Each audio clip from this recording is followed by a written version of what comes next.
નમસ્કાર વિદ્યાર્થી મિત્રો, આજે આપણે એક ગૂંચળા માટે જેમાં વીજ પ્રવાહ આપેલો હોય અને નિયમિત ચુંબકીય ક્ષેત્રમાં એને આપણે રાખેલું હોય તો એના પર જે ટોર્ક કેટલું લાગશે એની આપણે વાત કરીશું. અને બહુ ઇમ્પોર્ટન્ટ મુદ્દો છે આગળની થિયરી સમજવા માટે.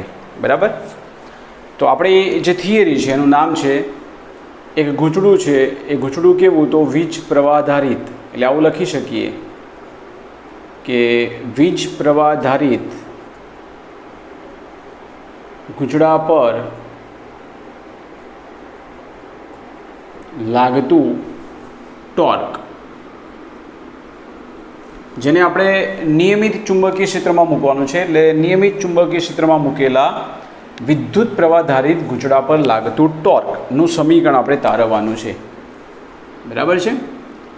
તો ફર્સ્ટ ઓફ ઓલ આપણે એક કામ કરીએ કે આપણે એક ગૂંચળું વિચારીએ. એ ગૂંચળાને આપણે નિયમિત ચુંબકીય ક્ષેત્રમાં આપણે મૂકીશું. એટલે બે ચુંબકો મૂકીશું, મોટા એસ અને એન. તો અહીંયા લઈએ આપણે, જુઓ કે સમજી લો કે અહીંયા બે ચુંબકો આવેલા છે. આ રીતે થોડુંક આ રીતે સમજાવીએ. બુકમાં તમને જે આકૃતિ આપી છે એ પ્રમાણે આપણે સમજવાનો પ્રયત્ન કરીએ. તો મિત્રો, અહીંયા બે ચુંબકો, જેમાં એક એસ હોઈ શકે અને બીજો ચુંબક છે એન હોઈ શકે. ચુંબકીય ક્ષેત્ર આપણે એસથી એન તરફ વિચારી શકીએ. બહાર અંદર એનથી એસ. ઓકે, આ બે ચુંબકો એસ અને એન. એટલે આપણું મેગ્નેટિક ફિલ્ડ છે ચોક્કસ દિશામાં અહીંયા થશે આ રીતે. એની અંદર આપણે એક જ ગૂંચળું વિચારીએ, એક જ આંટો ધરાવતું. પછી આપણે એન આંટા વિચારી લઈશું. સમજી લો કે આની અંદર એક ગૂંચળું વિચારેલું છે, માત્ર એક જ આંટો છે અહીંયા, એવું વિચારીએ આપણે. આવું સમજીએ આપણે. બરાબર? એને ચોક્કસ પ્રવાહ પણ આપેલો છે, પ્રવાહધારિત ગૂંચળું છે. એની અંદર તમે જોશો આગળ તો બુકની અંદર તમને કંઈક અહીંયા બતાવેલું છે કે ફરતું હોય, રોટેટ થતું હોય. તો આગળ તમને કંઈક આમ બતાવેલું છે, જુઓ, રોટેટ થાય એટલા માટે અહીંયા કંઈક આ રીતે બતાવેલું હશે. એ સતત આમ સ્પાર્ક થાય ને રોટેટ થતું હોય, એટલે આ રીતે તમને કંઈ બતાવેલું હશે, જુઓ. બરાબર છે? એની સાથે બેટરી જોડેલી હશે. તો બેટરી આપણને જોડેલી છે આઈ, એમાં પ્રવાહ પસાર થાય છે. અહીંયા આપણે આપી દઈએ બેટરી, 20 વોલ્ટની ચોક્કસ બેટરી છે. અને એમાંથી જે પ્રવાહ નીકળે છે એ પ્રવાહ આઈ છે. અહીંથી પ્રવાહ દાખલ થયો, બરાબર છે, અહીંથી નીકળશે અમારી રીતે. ક્લિયર? એટલે ચોક્કસ બેટરી અહીંયા આપણે પ્રવાહધારિત કરેલું છે આ ગૂંચળું, જે ચોક્કસ એની લંબાઈ પણ આપણે વિચારી લઈએ. બુકમાં આપી છે પ્રમાણે જ વાત કરીએ આપણે. તો અહીં તમે જોશો તો એક બાજુ લંબાઈ તમને બી અને એક બાજુ લંબાઈ સ્મોલ એ બતાવેલી છે. અહીંયા સમજી લો કે આ લંબાઈ છે એનું નામ છે એ, અને આ લંબાઈ જે પ્રાપ્ત થાય છે એ છે બી. તો આ પણ બી થાય અને આ એ થશે. નામ પણ આપી દઈએ આપણે, બુકમાં આપેલા છે એ પ્રમાણે જોઈ લો. તો અહીંયા કદાચ ABCD એવું લખેલું હશે, જુઓ અંદર. તો નામ આપેલા છે ABCD એવું દર્શાવેલું છે. નામ જે આપો એ ચાલી જશે, કોઈ ચિંતા નહીં. ઓકે, બરાબર છે. હવે આ જે ગૂંચળું છે, ગૂંચળામાં મેગ્નેટિક ફિલ્ડ એ નિયમિત રીતે ગોઠવાયેલું છે. એટલે મેગ્નેટિક ફિલ્ડ કેવી રીતે હોય? અહીંયા અહીં દોરતો નથી, આપણે બાજુમાં સમજાવવાનો પ્રયત્ન કરું તમને. અહીંયા કે એસ અને એન આ બે ચુંબકો આવી ગયા. તો મેગ્નેટિક ફિલ્ડ એટલે નિયમિત ચુંબકીય ક્ષેત્ર આવી રીતે આવેલું છે. હવે આની અંદર જે ગૂંચળું મૂકેલું છે, એ ગૂંચળામાં પરિસ્થિતિ એવી થશે કે ગૂંચળું આપણે જે મૂક્યું એમાં આવું છે, જુઓ અહીંયા આ રીતે A, B, C અને D. 4 તાર થયા અહીંયા, AB, BC, CD અને AD. ઓકે, તો કોના ઉપર એ બળની અસર થશે? ટોર્ક ક્યારે લાગે? તો પહેલાં બળ લાગવું જોઈએ, અને બળ લાગશે અને બળયુગ્મની રચના થશે તો ત્યાં ટોર્ક ઉદ્ભવે. તો ફર્સ્ટ ઓફ ઓલ આપણે બોલીએ કે કોના ઉપર બળ લાગશે. તો મિત્રો, આપણે જાણીએ છીએ કે બળ ક્યારે લાગે. તો સૂત્ર છે કે કોઈ પણ તાર પર લાગતું ચુંબકીય બળ, તો સૂત્ર છે F = IL × B. એટલે એનો મતલબ એમ છે કે L અને B હંમેશા લંબ હોય તો જ ત્યાં બળ લાગે. પછી ટોર્કની વાત કરીએ આપણે. તો જુઓ, આ લંબાઈ છે AB, તો મેગ્નેટિક ફિલ્ડને લંબ થઈ ગયું, રાઈટ. તો અહીંયા બળ લાગશે. ચલો, અહીંયા શું થયું? તો મેગ્નેટિક ફિલ્ડ અને તાર એક જ દિશામાં છે, અહીંયા બળ ન લાગે. સીધી વસ્તુ છે, કારણ કે બંને લંબ જોઈએ. એક જ દિશામાં હોય તો અહીંયા બળ શક્ય નથી, ક્રોસ ગુણાકાર છે. ચલો, અહીંયા લાગ્યું તો અહીંયા પણ લાગશે, લંબ થઈ ગયું. આના પર નહીં લાગે કેમ કે એક જ દિશા બંનેની. તો આ બે જગ્યાએ બીસી અને એડી તાર પર બળ લાગશે નહીં. અને એબી પર જે બળ લાગશે અને બીસી પર જે બળ લાગશે બંને ઓપોઝિટ લાગશે. કેમ કે અહીંયા પ્રવાહ આ બાજુ છે ને અહીંયા પ્રવાહ આ બાજુ છે, તો એક બળ સમજો આ રીતે લાગ્યું તો બીજું બળ આ રીતે લાગશે. બંને બળ એકબીજાને લંબ થશે, બંનેના મૂલ્યો સરખા હશે, પણ એક દિશામાં નથી, એક રેખસ નથી. આપણે ખબર છે કે આપણે 11માં ભણ્યા હતા કે સ્ટીયરિંગનું ઉદાહરણ સમજ્યા હતા કે બે હાથ વડે સ્ટીયરિંગ ફેરવીએ આપણે તો ક્યાં પકડીએ છીએ આપણે? આ રીતે. તો એકે આમ ધક્કો આપેલો, બીજું ઓટોમેટિક નીચે જશે. પણ તમે સ્ટીયરિંગ આમ પકડો અને આમ ધક્કો આપો તો સ્ટીયરિંગ નહીં ફરે, એટલે ચાક ગતિ નહીં થાય, તો ટોર્ક લાગ્યું ન કહેવાય. તો ટોર્ક લાગવા માટે પહેલું તો બળ જોઈએ, બળયુગ્મની રચના થવી જોઈએ. બંને બળો એક રેખસ ન હોવા જોઈએ, તો બંને બળો એક રેખસ નથી થતા, બંને વચ્ચે ચોક્કસ ડિસ્ટન્સ બને છે. તો આપણે સેન્ટરથી અંતર ગણીએ અહીંયાથી, એટલે આપણે અહીંયાથી અંતર ગણવાનું. તો આ અંતર જે થશે આ ટોટલ એ છે, તો આ અંતર a/2 અને આ અંતર પણ a/2. તો ચોક્કસ અંતરે બંને બળ લાગે છે, એટલે એક રેખસ નથી, તો ત્યાં ટોર્કની રચના બનશે. આ આપણે સમજવાની વસ્તુ છે. એના આધારે આપણે મેથેમેટિકલ સ્ટેપ વાત કરીશું. તો જોઈએ અહીંયા આ મુદ્દો સમજશું એટલે આપણને ટોર્ક કેવી રીતે લાગશે એની સમજ તમને પડી જશે. અહીંયા આપણે પછી n આટા ધરાવતું ગૂંચળું વિચારી લઈશું. બરાબર છે? ચલો, અહીંયા આપણે વાત કરીએ આ રીતે. આકૃતિમાં દર્શાવ્યા મુજબ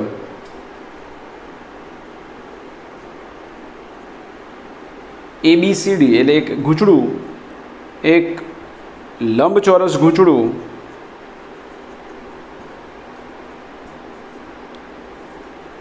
નિયમિત ચુંબકીય ક્ષેત્ર, નિયમિત, અનિયમિત નહીં, નિયમિત ચુંબકીય ક્ષેત્રમાં કેવું છે? પાછું વીજ પ્રવાહધારિત છે. લંબચોરસ ગૂંચળું પ્રવાહધારિત. બરાબર છે? એટલે અહીંયા લખી શકો એક આવું એડ કરી લઈએ. પ્રવાહધારિત લંબચોરસ ગૂંચળું નિયમિત ચુંબકીય ક્ષેત્રમાં મૂકેલ છે. ઓકે,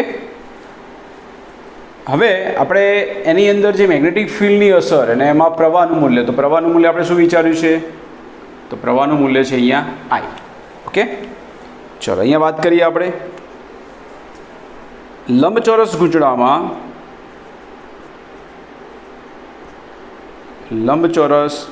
ગૂંચળામાં BC તથા બીજો કયો તાર? એડી તાર માટે ચુંબકીય બળ 0 થશે. શું કારણ? કારણ કે અહીં ચુંબકીય ક્ષેત્ર B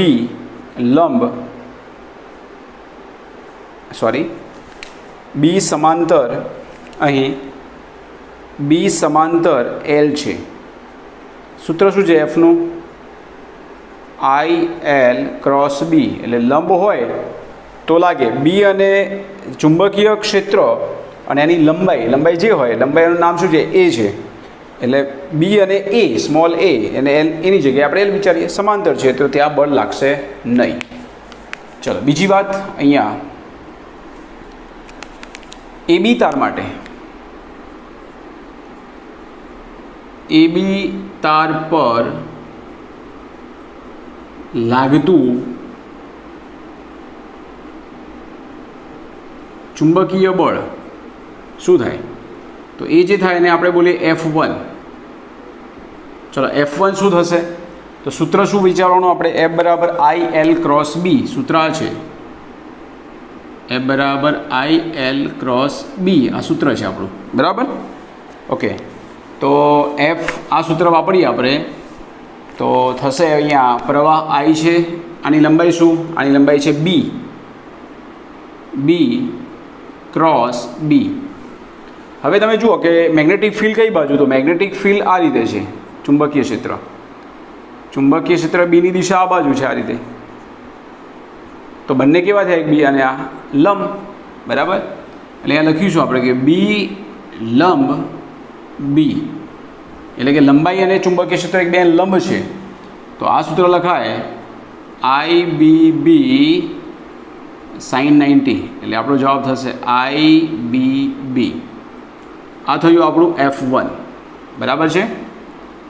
સદિશ લખશો તો પણ ચાલશે, તમે વેલ્યુ લખશો તો પણ ચાલશે. F બરાબર IBB. ઓકે, ચલો આને આપી દઈએ આપણે નંબર 1. ઓકે, ચલો એવી રીતે વાત કરીએ આપણે. સદિશ રાખો, વાંધો નહીં. કયો તાર? સીડી તાર. કઈ બાજુ છે આ મેગ્નેટિક ફિલ્ડ, કઈ બાજુ? તો આ સમજી લો કે આ અંદર જાય છે, તો આ બહાર આવે છે. એટલે આ જે બળ લાગશે એની દિશા, એટલે F1ની દિશા આ તરફ આવશે, બરાબર છે. Okay, F1. હવે વાત કરીએ આપણે કયો તાર, તો સીડી તાર માટે. સીડી તાર માટે અથવા સીડી તાર પર લાગતું ચુંબકીય બળ F2, એ જ સૂત્ર IL ક્રોસ બી પરથી, એટલે I આની લંબાઈ શું છે તો B ક્રોસ B. ઓકે, તો આ થશે IBB sin 90, એટલે IBB. આ થયું આપણે F2. આને આપી દઈએ આપણે નંબર 2. અહીંથી સમજી લેવાની વસ્તુ. ચલો, F1 અને F2. F2ની દિશા કઈ બાજુ આવશે, તો F2ની દિશા આવશે આ બાજુ. બંને એકબીજાને કેવા છે? ઓપોઝિટ. પણ એક રેખાંશ નથી, આપણે અંતર છે અહીંથી ગણવાનું હોય, આ જગ્યાએથી, મિડલ પોઈન્ટથી, બરાબર. ઓકે, બધું ભેગું થશે, એટલે અહીંયા લખતો નથી, સમજી લેજો. એટલે પરિસ્થિતિ એવી થઈ અહીંયા, અહીં આપણે લખીએ, અહીં F1 તથા F2 એકબીજાની વિરુદ્ધ દિશામાં તથા એક રેખસ્થ, એટલે એક દિશામાં એક લાઈનમાં નથી, એક રેખસ્થ ન હોવાથી ગૂંચળા પર ટોર્ક લાગશે. એટલે પરિસ્થિતિ એવી થઈ અહીંયા કે આ જે છે F1, એ સમજી લો કે આ બાજુ છે, તો બીજું જે બળ છે F2 એ આ રીતે છે, આ સેન્ટર પોઈન્ટ, એટલે સેન્ટર પોઈન્ટ એટલે અહીંયા O. તો આ અંતર શું થાય, તો આખું અંતર છે A, તો આ અંતર આવશે A/2 અને આ અંતર પણ આવશે A/2. ટોર્કનું સૂત્ર શું હોય? ટોર્ક ક્યાં લાગે, તો મિડલ પોઈન્ટ પર લાગે. તો ટોર્ક બરાબર શું આવશે અહીંયા જોઈએ? ટોર્ક એટલે બળ ગુણ્યા સ્થાન સદિશ. સ્થાન સદિશ હંમેશા ઉગમ બિંદુ પરથી ગણાય, તમને ખબર છે. ઓકે, ચલો અહીંયા લઈએ આપણે કે ગૂંચળા પર લાગતું ટોર્ક. તો ટોર્ક બરાબર આવશે અહીંયા, ટોર્ક બરાબર સૂત્ર શું થાય, તો ટોર્કનું સૂત્ર છે ટોર્ક એટલે બળ ગુણ્યા સ્થાન સદિશ, આ સૂત્ર છે. એટલે F ક્રોસ R પણ કહી શકો, અહીંયા આવું પણ કહી શકો. ચલો, અહીંયા 2 ટોર્ક લાગશે, એટલે મીન્સ 2 બળ હોવાના કારણે. તો આના વડે ટોર્ક લાગશે, બળ એટલે F1 અને સ્થાન સદિશ એટલે A/2. અહીંયા બળ છે F2 અને સ્થાન સદિશ એટલે A/2. બંને એક રેખસ્થ નથી, એટલે અહીંયા આવું થશે. અહીંયા એક જે ટોર્ક આવશે, ટોર્ક 1 પહેલું અને બીજું એટલે ટોર્ક 2, તો એ પરથી આવું થશે F1 ક્રોસ અહીંયા A/2.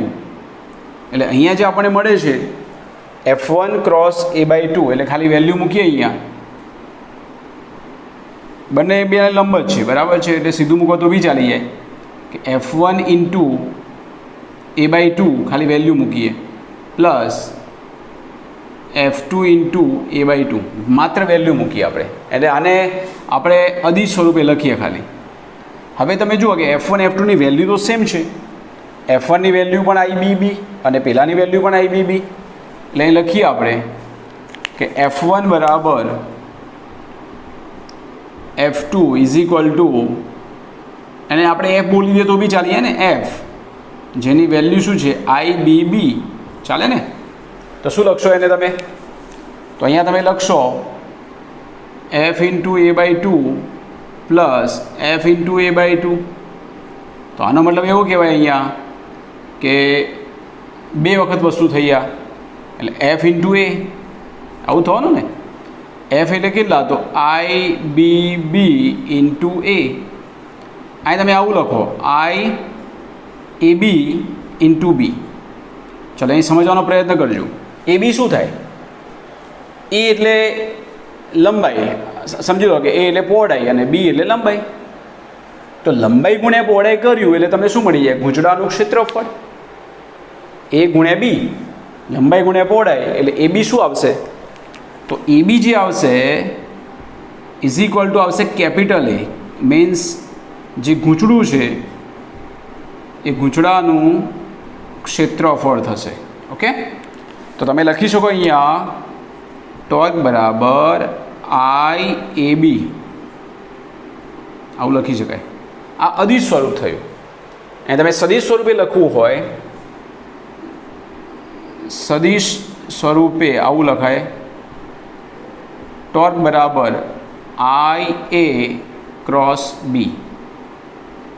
આ એક જ આંટો આવેલો હોય તો તમે આવું લખી શકો, પણ અહીંયા આપણે આવું લખી શકીએ. જુઓ, જો ગૂંચળું કેપિટલ N આંટાનું બનેલું હોય, કેપિટલ N આંટાનું બનેલું હોય તો ટોર્ક બરાબર શું થશે? N વડે ગુણી નાખો. તો આવું લખવાનું NIA ક્રોસ B. અને આ ઇમ્પોર્ટન્ટ મુદ્દો છે. એક આંટો છે તો IA ક્રોસ B, N આંટા છે તો ટોર્ક બરાબર થશે NIA ક્રોસ B. અને આપણે નંબર 3. બોલો મિત્રો, સમજ પડી ગઈ? જ્યાં એક બીજું એક સ્વરૂપ છે, જો NIA ઇઝ ઇક્વલ ટુ, એને એમ કહી શકાય, જેને આપણે બોલીશું ચુંબકીય ડાયપોલ મોમેન્ટ. તમને યાદ છે વિદ્યુત ડાયપોલ મોમેન્ટ ભણ્યા હતા, એમાં અહીંયા આવશે ચુંબકીય ડાયપોલ મોમેન્ટ.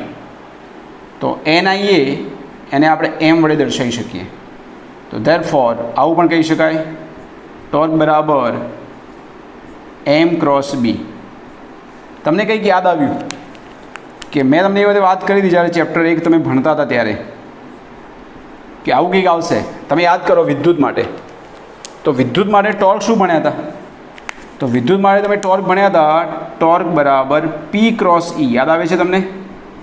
બસ એ જ વસ્તુ છે. જુઓ, વિદ્યુત ડાયપોલ માટે ટોર્ક ભણ્યા હતા તો લખ્યું હતું કે P cross E, dipole moment ગુણ્યા વિદ્યુત ક્ષેત્ર. અહીંયા એ જ વસ્તુ છે, કન્સેપ્ટ એ જ છે. ડાયપોલ મોમેન્ટ P તો ત્યાં હતું M, અહીંયા આવ્યું M, ચુંબકીય ડાયપોલ મોમેન્ટ. અને અહીં વિદ્યુત હતું તો અહીં ચુંબક આવ્યું. તો તમે આ વસ્તુ યાદ છે તો આ ભૂલવાના નથી તમે. પણ આ એક નવો મુદ્દો આવ્યો કે ડાયપોલ મોમેન્ટ એક ગૂંચળા માટે, એક ગૂંચળું હોય ને તો શું લખાય? IA. અને N ગૂંચળા હોય તો એને ડાયપોલ મોમેન્ટ NIA થાય. તો આપણે નોટ કરીશું. બરાબર છે? IMP છે, 3-4 માર્ક્સમાં પૂછી શકાય એવો પ્રશ્ન છે.